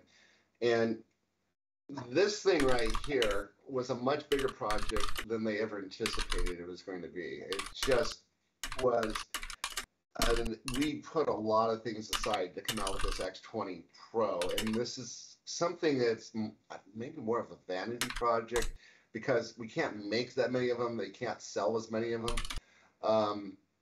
But the thing I have fed back to management is like, listen, let's just focus. New radios are exciting, but we're coming up with a bunch of receivers because of the chip shortage. A lot of the chips have been discontinued, so all these new receivers. But with all the new stuff coming out, let's just focus on the stuff. Let's make it as good as we possibly can before we make new radios. So that is just kind of where I'm coming from. So yeah, that's essentially hopefully everything is going to be fixed. It's continued to develop, and this is, it will be a viable solution for people looking for it. And with that, I think we've got it covered. Anything else you want to talk about before we call it a day? No. Mark is not muted. Yeah, my the mute from Skype didn't react. One thing I might wanna mention just as a closer, basically an INAV thing. Remember when we talked about the auto landing that might be a nice thing in INAV? There's nothing 100% fixed yet, but we might get the proper auto land of INAV implemented at the end of the year. Everything goes well. So INAV will be able to completely autonomously land your plane where you designed to, and this might even work better than autopilot. Wow. Or easier than autopilot. Yeah, without mission planning or stuff like that. Just select a landing point, select a landing direction. You can even store multiple ones. Basically, the safe home locations will become auto land locations, and INAV might be able to fully land a fixed wing airplane like a rear airplane with landing pattern. if all goes well. Could it be sequenced so the doors can come down, landing gear can come down? Yeah, sure. So I think we have talked about that in one of the earlier Wing talks a while ago, about that concept I've written, and I talked about that with one of the INAV core developers, and he showed interest into that, and we discussed it a little bit, refined it, how it should work, and so on. But yeah, basically, and what happened is just a little side story, that a company I am doing consulting work for, they want that feature implemented in INAV, as they use INAV fixed rings for wildlife control at airports and landfills currently, with more projects coming. And the airport authorities said they want to see more safety features in these planes, including also a way to bring them down if any RC link, for example, control link fails. And currently they use INAV Autoland in that case already, but the Circle one that basically crashes the plane in a controlled way. And this leads to the decision that they might hire this core developer to program the feature into INAV, but of course it will go into the main code when it's finished and be released for everyone. So yeah, and the plan is basically to just define desired landing spot, up to 4 landing directions, basically 2 landing directions, and then a decision if it goes two ways or just one way.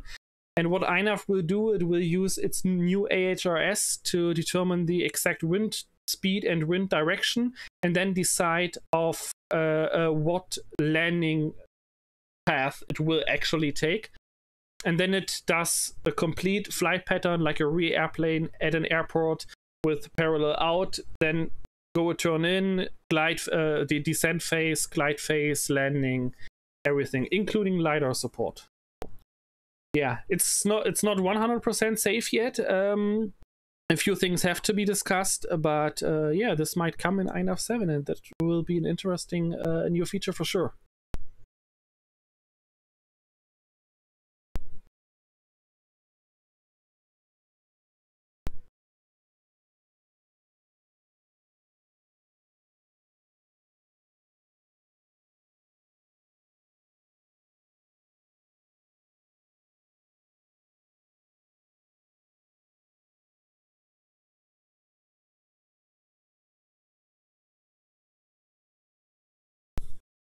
Yeah. Mojo writes in chat, seems like a pretty easy thing to add into the programming functionality. Yeah, that's basically also the idea. The landing pattern will have different phases, and these phases can be just added as flags in the programming.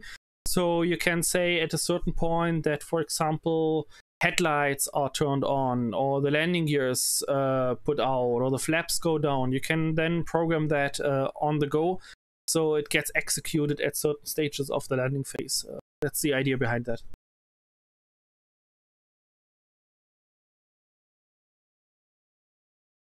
For something for it to come in at a certain flight path, so it would come down and it would be pointing a certain direction, because it might go, your field might be a long landing strip size where it's not wide but it's long and narrow, and so the ability for it to come down in a certain path and land in that correct orientation, is that what this was going to be able to do? Yeah, exactly. That's basically just a native support. I did that already as a proof of concept with the INAV programming feature and a waypoint mission that was predetermined at a certain spot. And with the programming, I added things like the automatic mode switching. So instead of to get out of navigation mode, cut the throttle, go into the flare, lowering the flaps. That's what I did with the programming. And yeah, it worked pretty well. That was that flight with the Bixler I recorded in December.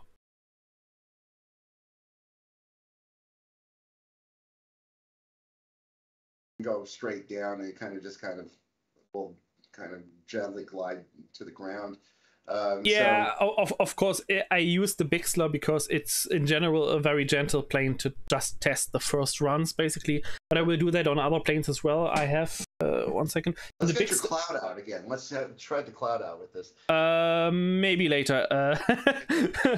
for the testing phase, then I have in the Bixler. I currently have an 8-meter range LiDAR, where I trigger the flare and the motor cut, basically, and the automatic disarming and stuff like that. Also have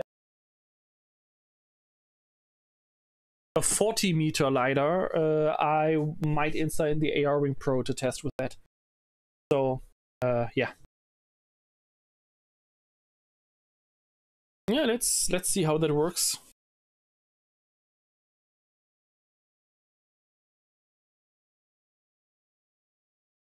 Looking at getting the odometer in the OSD, which I've sort of mentioned briefly to Marc in a group. That was actually a thing Lee suggested. So it's just basically taking the odometer from stats, so you can see it in the OSD as you're flying. Yeah, there's a couple of other little bits and pieces. I've not really worked on anything big yet, but yeah, it depends if I get time at the moment. Yeah, this is a lot different now that your nights and weekends are kind of taken up with the different things now too, right? Weekends not so much, but I am just trying to get out and actually fly. So yeah, so Sundays is really my day for trying to get out flying. And yeah, during the week sometimes I'm working later, so I don't get so much time at home. But yeah.